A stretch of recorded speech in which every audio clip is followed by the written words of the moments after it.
Diri makagas ang tubig ko. Kini nga side. Kita na to diri ang head gasket oh. Murag sunog siya nga side diri. Murag wa man siguro ni ilisin eh.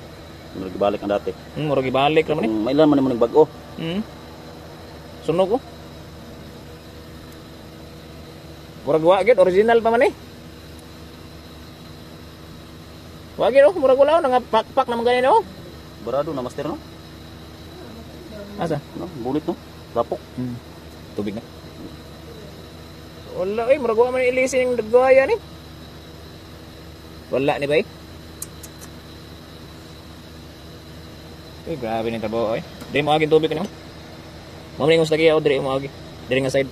Lalom diri man niya makita daw. Tulo. Tulo. Kabuang. Tulo lagi diri. Awa nang bili si gasket eh.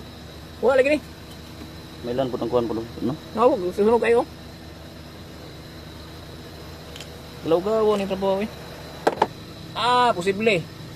Posible na siya mga idol na pag trigger ani, diri ni siglot na. Nailisan lang head gasket mga idol. Pero, giguba gid gyapon yang head gasket. Tungod ani mga idol oh. Head gasket guba jud kay kita na to. Diri mo agi ang tubig. Diri nga side mo ni ginasilip-silip tagya kada buntag daw magawas daw diri ang tubig. Kita na to sunog kayo oh. Tungod ani sa yung water pump mga idol. Kita na to na oh, porte nagimura na nag-bleed oh, nangalungi nang kuno. Oh. Nangalungi na yung bleed. So sa to pa okay man lang trabaho. Pero nagka-problema gid sila, wala nila nabantayan ang water pump. Wala na yung ipon no. So sa nahitabuan eh. Sa layo nga lugar daw niya gipa overhaul, gipatap overhaul tungod kay mo lagi to, nagblink-blink tapos nagbirit. Moto nga kita overhaul, gilisan agi overhaul gid daw ni dito. Pag overheat nagblink-blink, overhaul daw dito. Wala man daw siya napalungan og makina pero ang findings dito overhaul daw dito. So sa to man okay na.